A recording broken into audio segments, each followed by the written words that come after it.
और आइए अब देखते हैं पूरी खबर सिर्फ 1 मिनट में। पटना जू में करीब 2 महीने पहले जन्मे बाघ के 4 शावकों का 24 जुलाई को नामांकन किया जाएगा। ये चारों शावक स्वस्थ हैं और जमकर खेल कूद कर रहे हैं। इन 4 शावकों में 2 का रंग सफेद है और 2 का रंग सामान्य बाघ की तरह है। इन चारों शावकों की मां संगीता बागिन हर पल उनका ख्याल रख रही है। जू प्रशासन की ओर से भी इन शावकों पर 24 घंटे सीसीटीवी कैमरे से निगरानी रखी जा रही है। इन शावकों का पिता नकुल बाघ है। पटना में इन 4 शावकों के जन्म के बाद बाघों की कुल संख्या 9 हो गई है। इनके जन्म से पहले जू में 5 बाघ बाघिन थे। बाघों की संख्या बढ़ने से पटना जू को जानवरों के एक्सचेंज प्रोग्राम के तहत अन्य जू से मनपसंद जानवर मिल सकते हैं। पटना जू में इससे पहले भी बाघ शावकों का जन्म हो चुका है। 2012 में स्वर्ण नाम की बाघिन ने 3 शावकों को जन्म दिया था। हालांकि इन तीनों शावकों की मृत्यु हो गई थी। 2 महीने पहले जन्मे इन 4 शावकों का सुरक्षित और स्वस्थ रहना जू के लिए बड़ी उपलब्धि मानी जा रही है।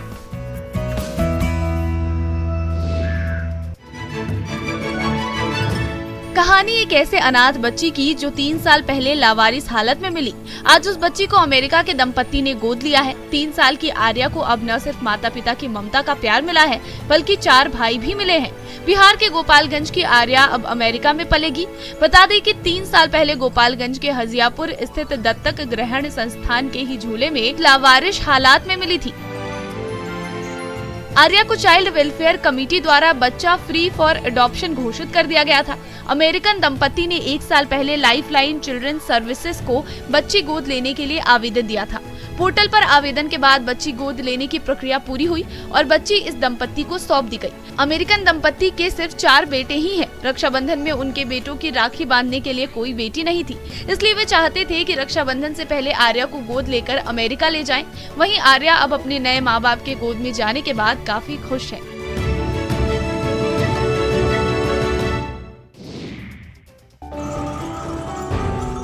भागलपुर के सुल्तानगंज के एजगैबीनाथ धाम में विश्व प्रसिद्ध श्रावणी मेले को लेकर सुरक्षा के कड़े इंतजाम किए गए हैं। जिला प्रशासन के निर्देश पर कांवड़ियों की सुरक्षा के लिए 24 घंटा घुड़सवार पुलिस की नियुक्ति की गई है। घुड़सवार पुलिस के जवान घोड़े की पीठ पर सवार होकर इलाके की विशेष गश्त कर रहे हैं। घोड़े पर सवार पुलिस के जवानों को ऊंचाई का लाभ मिल रहा है, जिससे वो आसानी से भीड़ को नियंत्रित करने का काम बखूबी कर रहे हैं। भीड़ संकरी गलियां और उभड़ खाबड़ रास्तों पर पुलिस की कार नहीं जा सकती है, इसलिए यहां घुड़सवार पुलिस के दल को भेजा गया है। भीड़ नियंत्रण के दौरान भी ये घुड़सवार पुलिस के जवानों को ऊंचाई का लाभ मिलता है और वो भीड़ नियंत्रण का काम बखूबी करते हैं। इस दौरान घुड़सवार पुलिसकर्मी चंद्रकिशोर मंडल ने बताया कि जिला प्रशासन के निर्देश पर कांवरिया मार्ग में कांवड़ियों की सुरक्षा को लेकर पेट्रोलिंग की जा रही है, जो सुल्तानगंज अजगैबीनाथ धाम से कांवरिया पथ तक 24 घंटे मुस्तैदी से सुरक्षा कार्य में लगे हुए हैं। श्रावणी मेले को लेकर पुलिस विभाग अलर्ट है।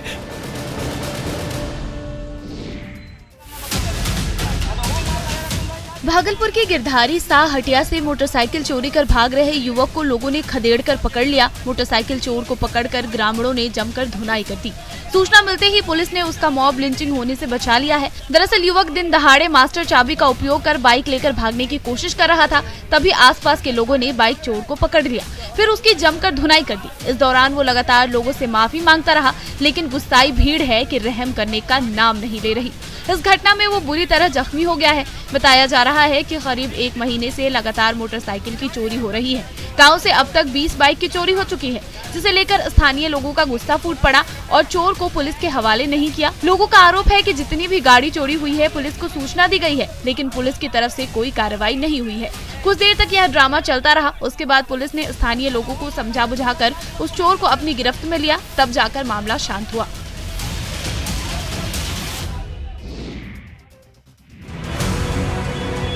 पूर्वी चंपारण में गरीबों की निवाले पर माफिया की नजर लगी हुई है। तस्वीरें पताई एफएससी गोदाम की है, जहां से पीडीएस दुकानदारों को प्रति दुकानदार से 4 से 5 क्विंटल गरीबों को बांटने वाला सरकारी राशन हर महीने कम मिलता है।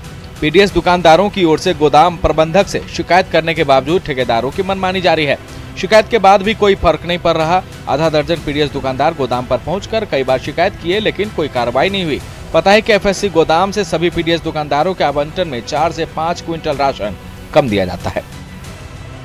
अक्सर मामले सामने आते रहते हैं, लेकिन अधिकारियों की कार्रवाई नहीं होने के कारण इस तरह की धांधली गोदाम प्रबंधक के स्तर से लगातार हो रही है, जबकि सरकार का नियम है कि गोदाम से तौलकर आवंटन देना है, लेकिन ठेकेदार की ओर से बिना तौले डीलरों को राशन दिया जाता है। बता दें कि ठेकेदार कई बार गलत तरीकों से गोदाम चलाने की बात सामने आई है। अनाज को बगैर वजन किए हुए सीधा ट्रक से पिकअप, टैंकर, ट्रॉली पर लोड किया जाता है।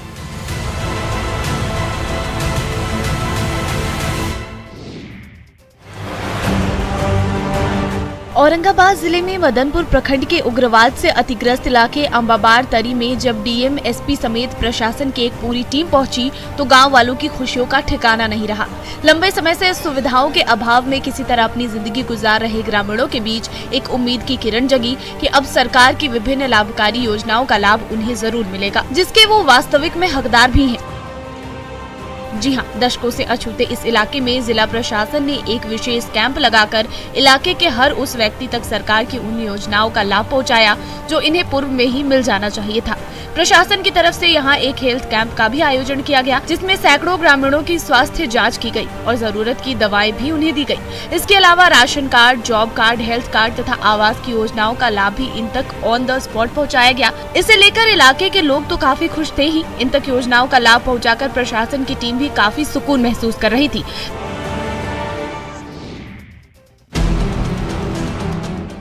जहानाबाद के पश्चिम का इलाका, जहां सावन के महीने में धान की फसल लहलहाती थी, आज बंजर रेगिस्तान से दिखती है। पानी की कमी का हाल ये है कि जिस मछला आहर से 120 गांव में सिंचाई होती थी, आज वहां लोग मछली मार रहे हैं। जिले के लोगों के लिए ये इंद्र भगवान से फरियाद है। रोज बादल आते हैं और बिना बारिश के निकल जाते हैं। पूरे दिन में 2 से 3 बार मौसम बदलने के बाद धूप खिल जाने से तमाम किसान मायूस है। ग्रामीण इलाकों में लोग बस समय काट रहे हैं। बारिश हो नहीं रही, धान के बिचड़े सूख रहे हैं। आहर में पानी है नहीं, खेती हो नहीं रहा। जो थोड़ा सा पानी है उसमें मछली मारी जा रही है। जाहिर है ये किसानों के लिए चिंता का कारण है। हाल ये है कि जिस मछला आहर में सावन और भादों के महीने में कुशल तैराक भी जाने से डरते थे, जिस आहर से कल्पा महाल के 125 गांव की सिंचाई होती थी, आज वहां मछली मारी जा रही है। लेकिन सवाल ये है कि समय हुआ नहीं तो मछली भी कितनी मिलेगी। घंटों जाल लगाने के बाद इतनी मछली नहीं मिलती कि पूरे परिवार का गुजारा हो। रोहताश के डेहरी स्थित पुलिस केंद्र में 3 जिला औरंगाबाद, कैमूर और जमुई के प्रशिक्षु सिपाहियों का पारण परेड समारोह आयोजित किया गया। परेड में कुल 8 प्लाटून शामिल थी, जिसकी कमांडर महिला सिपाही थी। पुलिस महानिर्देशक द्वारा प्रशिक्षण में प्रथम, द्वितीय एवं तृतीय स्थान प्राप्त करने वाली महिला सिपाहियों को पुरस्कृत किया गया। महिला प्रशिक्षु सिपाहियों ने ग्राउंड में कराटे का प्रदर्शन किया। महिला जवानों ने दुश्मनों से लोहा लेने की एक रणनीति पर काम करके दिखाया। इतना ही नहीं, आग में जलती लपटों के बीच दुश्मन से कैसे निपटना है और अपराधियों को कैसे काबू में करना है, यह भी प्रदर्शित किया गया। साथ ही महिला जवानों को नई तकनीक से अपराधियों पर नकेल कसने की तमाम गतिविधियां प्रदर्शित की गई। बिहार पुलिस की महिला जवान आने वाले दिनों में बिहार पुलिस की ताकत बनेंगी। बता दें कि 216 दिनों का प्रशिक्षण लेने के दौरान शारीरिक रूप से फिट है। आईपीसी, सीआरपीसी की बेसिक जानकारी भी प्राप्त की है। उम्मीद है कि ये जाबाज महिला सिपाही कानून का पालन करने वाले लोगों के लिए दोस्त और कानून का उल्लंघन करने वालों के लिए सख्त पुलिस बनेंगी।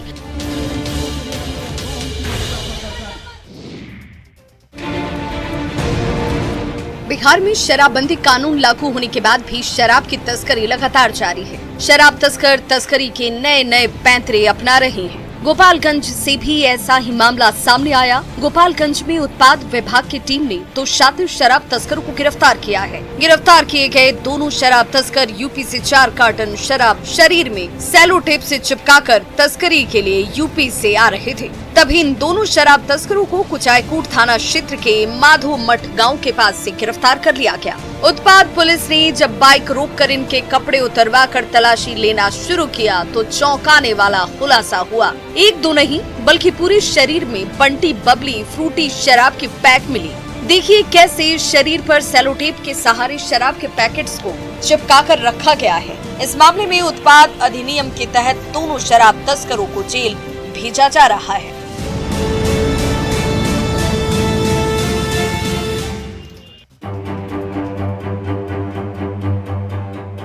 कैमूर में गाड़ी चुराने वाले गिरोह के हौसले बुलंद हैं। आए दिन कहीं न कहीं 2 व्हीलर से लेकर 4 व्हीलर गाड़ियों को शातिर चोर उठाकर ले जा रहे हैं। दुर्गावती थाना क्षेत्र के आदर्श नगर नुआ बाजार में ऐसी ही वारदात की तस्वीर सामने आई है, जहां रात के अंधेरे का फायदा उठाकर शातिर चोर बोलेरो गाड़ी चुरा कर ले गए।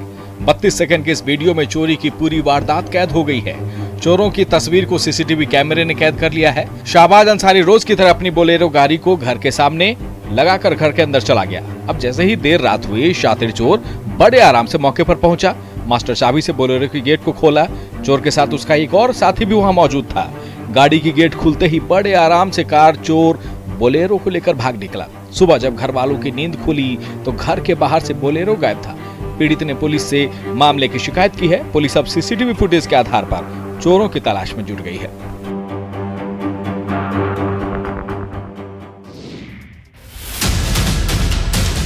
तमाम सख्ती के बावजूद राजधानी पटना में शराब माफिया मान नहीं रहे। शहर के कई इलाकों में बेधड़क शराब का धंधा चल रहा है।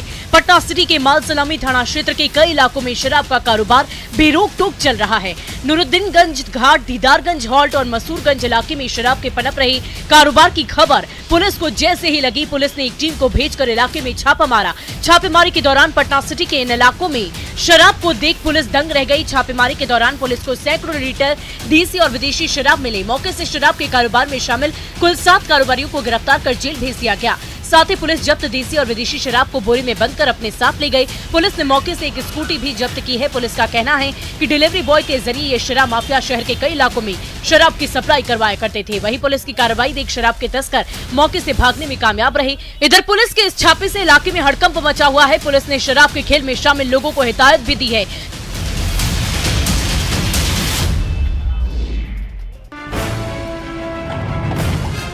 गिरिडीह के बगोदर में अवैध आरा मिल के खिलाफ गाज गिरी है। अटका इलाके में वन विभाग की टीम ने अवैध आरा मिल में छापेमारी की। वन विभाग की टीम ने छापेमारी कर यहां 4 अवैध आरा मिलों को ध्वस्त कर दिया। सुदूर इलाके में संचालित इस अवैध आरा मिल में दबिश की खबर से पूरे इलाके में हड़कंप है।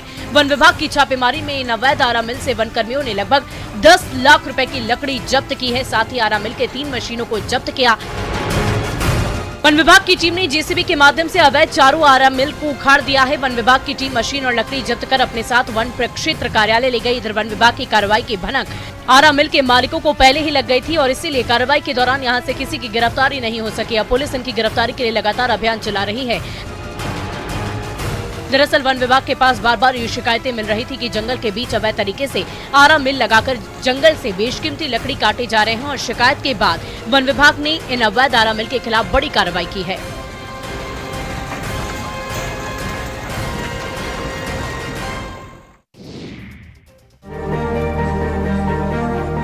राजधानी रांची के कई इलाकों में मौसम का मिजाज बदल चुका है। हल्की बारिश व मौसम के बदले मिजाज से किसानों के चेहरे खिल उठे। बारिश से मानो सूखे खेतों में जान फूंक दी हो। उमस भरी गर्मी से लोगों को थोड़ी राहत मिली। किसान मजदूर धान की रोपनी करने के लिए खेत को तैयार करने में जुट गए हैं। गुरुवार की शाम हुई अच्छी बारिश से रांची के ग्रामीण इलाकों में धान की रोपनी में तेजी नजर आई। कांके प्रखंड के सुकुरहूट इलाके में इस मानसून में पहली बार खेतों में ट्रैक्टर की गूंज सुनाई दी। किसानों की माने तो अगर यही बारिश हफ्ते भर पहली होती तो अब रोपनी का काम खत्म हो चुका था। लेकिन मानसून की बारिश फिलहाल वैसी नहीं हो पा रही जितनी रोपनी के लिए चाहिए। हल्की सी बारिश और मौसम के बदलते रुख को देख किसान अनुमान लगा रहे हैं कि धान की खेती के लिए मौसम का साथ मिलेगा। किसान मजदूरों के साथ खेती बाड़ी में जुट गए हैं। धान की रोपाई के लिए खेतों को तैयार कर रहे हैं। हालांकि अभी रोपाई की रफ्तार में तेजी उतनी नहीं आई। अभी खेतों में बहुत से किसानों का पौधा पूरी तरह से तैयार नहीं हो पाया है। किसानों को भरोसा है कि इस बारिश के बाद फसल को नया जीवन मिल जाएगा।